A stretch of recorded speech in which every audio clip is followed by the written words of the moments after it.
Now on 105.9 FM and streaming worldwide on the WMAL app. O'Connor and Company. It is 5:06, and we are professional broadcasters on WMAL. Julie Gunlock, thank you for joining us here this Monday morning. Oh, thanks for having me, Larry. Are you feeling professional and focused yes, very and ordered serious this and morning. not interested in distracting me? Good. We're on the same page. Coming up at 6:35, Derek Anderson running for the Republican nomination for Congress in Virginia 7. 7:05, Joe D. Geneva. At 8:05, Richard Goldberg. He's with the Foundation for Defense of Democracies. What now with the Iranian president and foreign minister? And I mean, this seems fishy, doesn't it? How does that helicopter? It seems wonderful. I'm not saying it's a terrible thing. 8:35, Dr. Jay Richards. He's at the Richard and Helen DeVos Center for Life, Religion, and Family, talking about a brand new book that really focuses on Harrison Butker's commencement speech over the weekend and encapsulates those ideas and this newfound sort of approach to for young people. Well, I was having this conversation with Meredith over the weekend, and we were hanging out with some parents of some of the midshipmen who are graduating next week, and we're all sort of the same generation. We're all sort of Gen X, Reagan youth, late 80s, early 90s kind of thing, and we were all reflecting on the fact that this next generation of college graduates, like right now in the Harrison Butker speech and the move toward traditional Catholicism and traditional Protestantism. We talk about TradCatholics all the time. The Trad Calvinists have the exact same beard. It's very strange, actually. And we were all sort of saying, these kids are all much better than we were when we were their age. We all sort of compared notes, and we were all doing a little more drinking and a little more, just partying a lot more. Well, because we had than these kids. We had people who grew up in the 60s and 70s right. as our leaders, and the Catholic Church was in really bad shape and had brought in a number of very liberal priests, and obviously Pope John Paul tried to sort of redirect that. Yep. But that was a tough time in the church. So, in my church growing up, we were much more interested in singing songs, and our the youth Protestant group churches never mentioned God. You're talking about Catholics, but if you look at Protestants with the advent of the Calvary Christian and born again Christian, yes. It's just very, as long as you love Jesus, that's all that matters, kind of thing. As long as you're born again. And there's the whole born again movement, and then people would become born again and then not really do much to walk in Jesus's path. And so it was on both. Protestants on both and sides, Catholics. Right? Yeah. I just this generation's doing it right because It's Gen crazy. X did it right.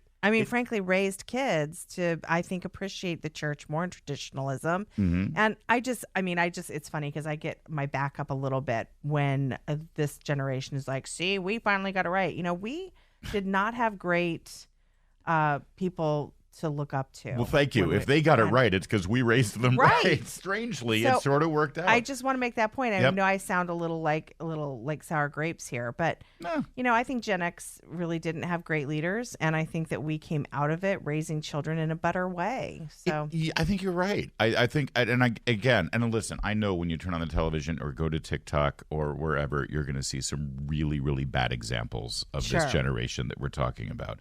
And I'm not saying it's all of them, but the movement that I see of more traditional, morally grounded young people right now is much larger, I think, than I remember in last couple of generations. And I think one of the secrets here, and I can again just speak from my own personal experience. I remember as I was raising my kids, there was this train of thought where it's like, well, if you smoked pot when you were in high school, you're a hypocrite if you tell your kids not to smoke pot. And that's the stupidest thing I've ever heard. no kidding. I made a lot of mistakes, and I made sure I let my kids know what my mistakes were, and I told them, and I wish I had a dad at that time to say, don't do this, and if you do, I'm going to come down like hellfire on you. Don't let your past mistakes then suddenly become, well, I guess I got to let my kids do it. Well, also, you can lie to your kids. It's totally fine. Okay, I'm a big believer in lying to my kids. They don't need to know every mistake I made. No.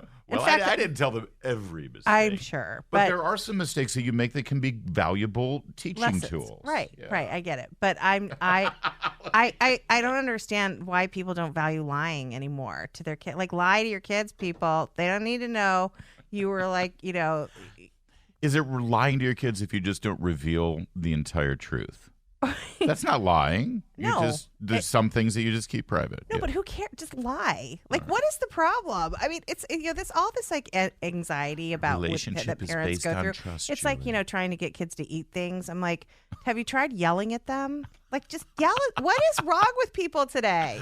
Yeah. Anyway, sorry. Well, no, don't be. I think the reaction to the Harrison Butker thing was really fascinating, and actually, it put people. These women that are so angry, calling him a sexist, calling him a misogynist. I took time this weekend on Friday, to read his speech. It was beautiful. And I know you guys already talked about it, and I don't want to open this up. It's still a story. It Absolutely. is beautiful what he said. And, the line that's really sticking in these feminist craws is when he says, my wife, when she got married and had children, is when her life began. I fully believe that. That really speaks to me. I don't even know. I was like, how did I get through my 20s and not come out speaking French? What was I doing? I had all this time on my hands. So it really was a beautiful speech, and it's clear the people who are at the most exercised about it didn't read it. That's right. And the women, we did. I don't think I made this point on the air Friday, but I would like to, because again, it was The View who was all upset about it. Right. We expect that. Whoopi Goldberg and Sunny Host and the Sarah Haynes woman who's an nuts. anti-Catholic bigot. Yes, absolutely. And they took exception. They're taking exception to what Harrison Butker said about the role of women and fulfillment for young women and all that stuff.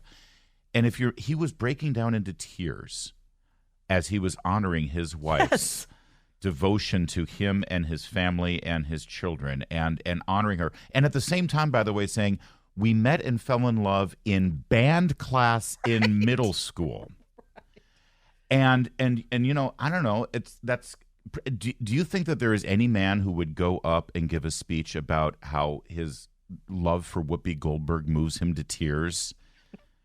And the great sacrifices that be. You know what Whoopi Goldberg... Ted Danson does cry when he thinks of his time with Whoopi Goldberg, but it's a different kind of crying. Do you know what Whoopi Goldberg's speech would be? And I'm sure she's been invited to give commencement speeches. She's got her EGOT after all. Yeah. She would talk about how, because this is all on the record. I researched all of this. These are all things that she has said in interviews about of her 3 husbands who she has divorced. She never really felt any love for any of them. She could talk about her first abortion that she had when she was 14 years old, and it was self-administered. And then also the other 6 or 7 abortions she had by the time she was 25. She's not sure how many. It's 6 or 7. Now, that's the speech that she could give to these young women in that age range, right? Late teens and into their 20s. And she could say, live my life. Or you could have Harrison Butker saying, live the life that my wife has done and what we've been able to do. They're both true stories. They're both Harrison Butker's life story and Whoopi Goldberg's life story. What do you think is better for young girls to hear right now? Yeah. And when you do something like what Whoopi Goldberg has done, murdered 7, 8, 9, she's not sure of her children. Who keeps counting after a certain point? Yeah, who wastes your time on that kind of stuff? You then have to live your life seeking acceptance for those decisions, because you can't, as a person, it's probably very difficult to come to terms with what you've done. So that's why you need complete acceptance. And you need to attack other people right. who dare to stand for something. That's right. Who dare to stand for something. No, it's, in fact, hold that thought. I know we were going to talk about something else, but I've got one more thought about this Harrison Butker thing, because I had, again, a personal experience with it, specifically to his speech this weekend that I want to share with you in a moment.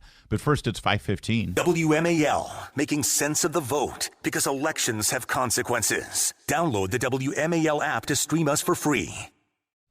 So at the Naval Academy, it's the commissioning week this week. Friday is graduation, so this is when all the festivities begin. Saturday night is ring dance for the juniors, the rising seniors. They finally get their class ring, and they have the big ceremony. It's like their prom, basically. Yeah. So it's a big deal. And so we sponsor many midshipmen. One of the plebes, he's not a plebe anymore as of this week. His sister, his older sister, came in and actually acted as the date to one of his classmates. It was very sweet. One of his company mates didn't have a date. He said, "Well, my sister will be in town. You want to take her?" So anyway, and she crashed at our house overnight. So Sunday morning we're talking, and I say, because I've never met her before, and she goes to Benedictine College. Oh. And everyone at the table said, "Whoa." "Wow." Let's talk, because it is a very Catholic family. Yeah. And they have graduates from the Naval Academy, and then they have this one daughter who I don't know where she went wrong, but she went to Benedictine College, Army ROTC, the shame of the family. Anyway, she said it was, and at the time, and here's the thing, she's going to college at Benedictine, Army ROTC, to be a nurse. Okay? Mm-hmm. So, she's got a lot of career goals, obviously. Very smart, being a nurse, all the biology, all the classes and everything. She's got a career path right now. And so I said, so did you feel undermined by Harrison Butker's, remarks? Did you feel? And she said, you know what? No one was talking about it. It was just everyone who was there, all of the young women who he was. By the way, he had a lot to say to the men too. Oh, and he it's did. Pretty surprising to me that doesn't get much attention. Right. About what a man's responsibility in the family wife, is, and what. All of the women graduates there and the classmates at Benedictine who were there for the speech, they loved it. And it didn't faze them one bit, because it was a Catholic saying Catholic things to Catholic people at a Catholic college. Right. And by the way, the real reason they didn't like it is because he was saying, and don't be like these Catholics. That's right. Who actually do get accomplishments, who actually become leaders, and then they turn their back on the faith. And he was talking about our president. Yeah, that's right. But the women there were like, this is great. We love this speech. And, also the thing that's getting a lot of people riled up is talking about the evil lie that women have been told over and over again. And, the women probably at Benedictine College, the vast majority of them are very well aware of this lie, which is you can have it all and you should have a career and your children are fine in daycare and your children are fine, and letting other people raise them and other people educate them. Right. Yeah. But your real worth in life comes from your career. And having a family is great and all, but professional accomplishment is the only thing that really matters and really gives you value. That is a great lie. And you choose Benedictine College, you choose to go there, you're probably well aware of that and are seeking a different path. So it wasn't controversial to that audience. Nope. And by the way, just to make further heads explode, at Hillsdale College, where the students, again, are probably, when parents are sending their kids to Hillsdale or when children choose Hillsdale, this is a self-selecting group who was interested in hearing more conservative and traditional remarks. If Harrison Butker didn't anger everyone, in a moment we'll share with you what Justice Clarence Thomas had to say to the graduates at Hillsdale. That's next. Right now it's 5:21. So Harrison Butker, Catholic football player, giving this speech at Benedictine College. Everyone gets angry. Everyone gets upset. Clarence Thomas is like, why should he have all the fun? I'll show you. He's like, hold my beer. I'll show you how to tick people off. So here is America's greatest Supreme Court justice of the last century speaking to the graduates of Hillsdale College. Do not hide your faith and your beliefs under a bushel basket, especially in this world that seems to have gone mad with political correctness. I admit to being unapologetically Catholic, unapologetically patriotic, and unapologetically a constitutionalist. Love him. Love that man, and what a voice. And here's the thing. It's very rare that conservatives ever get asked to go give a commencement address, right? And it's only going to be at Hillsdale or Benedictine or Franciscan or what have you. But when they do, there was a time when they're like, well, I won't be political. I'm just going to, give a speech and show why, we conservatives are harmless. There's no reason why you shouldn't invite us. And now it's like, what, screw it. Yeah. It's time. Yes. It's time. And do it right. It doesn't hold the leftist justices back at all. Of course not. No. Of course. What's Sotomayor's speech going to be like? So I like this trend. It's giving me a little hope right now. And you're right. We should congratulate ourselves. These are our kids who are graduating now, and we raised them right. Yeah. and except for what you see on TikTok and the kids who are protesting on behalf of Hamas. We have some more work to do. All right, there's a little more work to do. It's 5:28. WMAL-FM, Woodbridge, Washington, a Cumulus media station. Making sense of the news. News Talk 105.9. News now. On 105.9 FM and streaming worldwide on the WMAL app. O'Connor and Company. It's 5:37. Good morning. Thanks for joining us. We've got an extra smile on our faces today and in our voices because, well, karma happened over in Iran last night, and we're going to break it down, figure out what's going on as the news develops this morning. It's 6:35, Derek Anderson running for Congress in Virginia 7, 7:05, Joe DeGeneva. Then at 8:05, Richard Goldberg, a really smart observer of Middle East affairs with the Foundation for Defense of Democracies, and he used to be in the National Security Council. We're going to find out from him what this means and who did it. Right. I know it was just an accident, but come on. Was it? And then at 8:35, Dr. Jay Richards, his book, Fight the Good Fight, How an Alliance of Faith and Reason Can Win the Culture War. I will remind you, a culture war that we did not start, but one that we do intend to win. Because guess what? We have this book, and if you read through it, there's a lot of turmoil in it, but at the end, the good guys win. That's right. And so we're going to stick with that scripture. All right, so a fabulous little tease there as we started the news break. Should there be drug tests for the debates? And I think it's actually brilliant. I mean, you know, if we test for drugs before an athletic venture where all that is at stake is a championship trophy or maybe a ring, shouldn't we test for something where there's more at stake, like, you know, the future of our country and the world? Representative Anna Paulina Luna floated this idea on Maria Bartiromo's show this weekend. Maria, I think that we need to. I think that, you know, we're talking about someone who has the ability to launch nukes. And frankly, Rep. Van Jew actually made a great point in that the reason why we're fighting so hard to hear these actual audio recordings of the president during his interview is because we need to ensure that this individual is essentially capable of not just leading this country, but he can make those tough decisions. Okay. And frankly, I'm not trying to be funny here. We don't necessarily trust that he can do that right now. Yeah. And so at the very least, now that he's, you know, thrown down the gauntlet for this debate, which I still don't think is going to happen, and maybe this is the one condition, you know, Donald Trump has not put any conditions. He's acquiesced to everything that Biden has demanded. Yeah. CNN, Jake Tapper as the moderator, doing it in June, cutting the mics when the other person's talking, no audience in a studio, blah, blah, blah, just over and over. Friendly moderators. Yeah, the whole thing. No Robert F. Kennedy Jr., all of it. Trump will say, fine. One thing, drug tests beforehand. We want to make sure you're not on anything. Look, I wish we weren't at this point, but it is really bizarre how you look. And I looked on Twitter this weekend. There were several side-by-sides showing Biden sort of, you know, he does that squinty, sleepy-eyed speaking, and then the next minute he's wide-eyed and fully dilated. Exactly. Seriously, his pupils look like they're saucers. You know, look, we all know that this is a cognitively impaired president. We all know that something's going on that no one's saying. You know, I always think about, you know, fast forward 20 years when all the books come out. Right. Oh, they always do that. Right. Yeah. And everyone admits, okay. It was an open secret. Oh, really?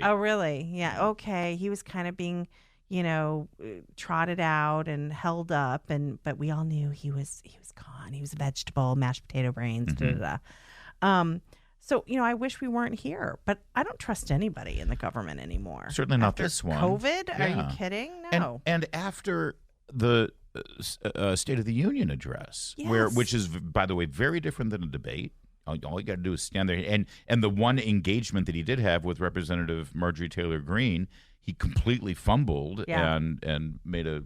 Well, and he fumbled the name of Laken Riley's name. Yeah, exactly. And on and on.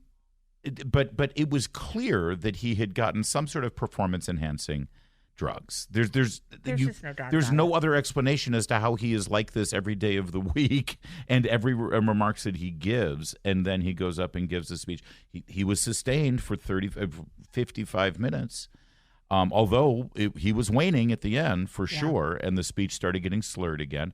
Why wouldn't we want to know if there's some sort of medical or pharmaceutical enhancement of a president? Because, of course, there are side effects. There are impairments that go along with that sort of thing. Yeah. And again, if you're only able to sort of be awake and alert and able and not even articulate, that's not the right word, but able to speak. Just communicate, yes, for a certain amount of time. I mean, he is a national security. This is a national security risk. I mean, everything. Like, he was at the graduation ceremony this weekend, and one of these speakers, a student, got up and said, "We need a permanent ceasefire, immediate ceasefire, immediate and permanent ceasefire in Gaza."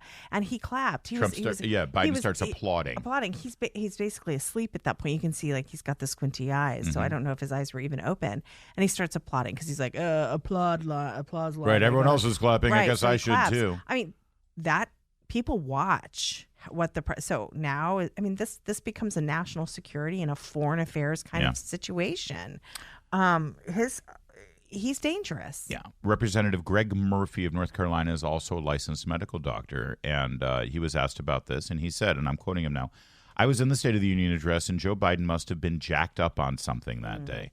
I absolutely believe that from a medical viewpoint and actually have a little bit of knowledge that happened. He can't stand under the lights for that long, and I don't think he can keep a concept in his brain that long." And, of course, this entire conversation stems from the fact that the White House and Merrick Garland are using a non-existent presidential executive privilege to keep the American people from seeing the video or hearing the audio of his testimony with special counsel Robert Hur. Testimony that led Robert Hur to believe that he could not face criminal charges because a jury would not convict him because he is so impaired. And by the way, this is a testimony that we have already read the transcript to, so there is no reason to keep any sort of privilege or secrecy because we know exactly what he said. All we want to do is see how he said it and hear how he said it. And now they're claiming privilege and privacy. There's something afoot here. There's something happening, and they're hiding something. All right, so we sort of alluded to it, but let's give you the details as we know it now. No immediate cause of the helicopter crash that occurred yesterday, but there, in fact, was a fatal helicopter crash in the country of Iran, and that helicopter happened to be carrying the president, Ebrahim Raisi, plus the foreign minister, Hussein Amir, Abdullahian. Yeah. Also other officials as well, all in the same helicopter. Clearly, they don't have the same protocols that the United States has on things like this. I went down in a mountainous region. They said it was going to be hard to get to. Did you tell me that there was some concern that bears could get to the apparently the bodies? area is crawling with bears and wolves. So they were saying there was some concern that these wild animals could get to the crash site and before the rescuers. Yeah. And I was like, gosh, that's so sad. That's a shame. Oh, anyway. More tea?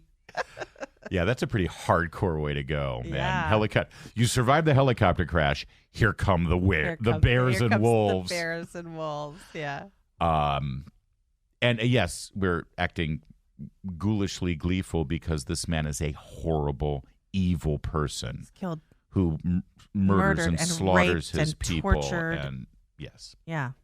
They're disgusting and despicable. And by the way, funding terrorists all across the Middle East that are responsible for the deaths of Americans and Israelis left and right. Now, the original story or the report that came out Sunday mid-afternoon was Iranian officials. You know, the Iranian government and there's the spokespeople, the press that they control, they never say anything. Right. That they don't, right. It's a propaganda machine. Right. So they put out the first statement that the president's helicopter made a hard landing. And I remember seeing that headline go by. I was like, what the hell is... On a mountainside. Well, I didn't get that part. This is a hard landing. It's like, okay, so he was jostled as the helicopter landed, and we're going to put out a press release about that? Right. He has his back's aching. Right, exactly. He spilled his coffee on landing. Like a hard landing. So what does that exactly mean? Well, it turns out it was a crash. It crashed. The helicopter crashed on a mountainside. Again, no cause, but you immediately think, okay, how amazing is Bibi Netanyahu and Right, the no, idea? well, yeah, I'm not saying yeah. they did, but your first hunch is, well, they did, right? Yeah, I mean, I don't know. Look, They have I mean, ways. helicopter crashes happen, okay? Yeah. And, you know. But of all the helicopters in all the world, I get it. I'm just saying that there appeared to be storms in the area. yeah, Because there was footage of the rescuers walking through that area, and it was very bad weather, and helicopters do crash. they do. This is why I don't go into And small. it's a mountainous area, so crafts. likely there wasn't a good place to land, Mm-hmm. have a hard landing. So, look, I get it. Let's, let the conspiracies fly. I'm ready. And frankly, I, worry that Israel will pay for this, even though they may not have had anything to do with it. But the point is, Well, that's the point. This could just be a case of Could be an accident. Yeah, If Mossad did this, we will actually literally never know. right. And that's what's so cool about it. This is it was in the city of, or near the city of Jolfa, which is right near the border of Azerbaijan and Iran. It's about 375 miles northwest of Tehran, east of a village called Uzi, which I believe is the name of an Israeli machine gun. Yes. So that's kind of cool too.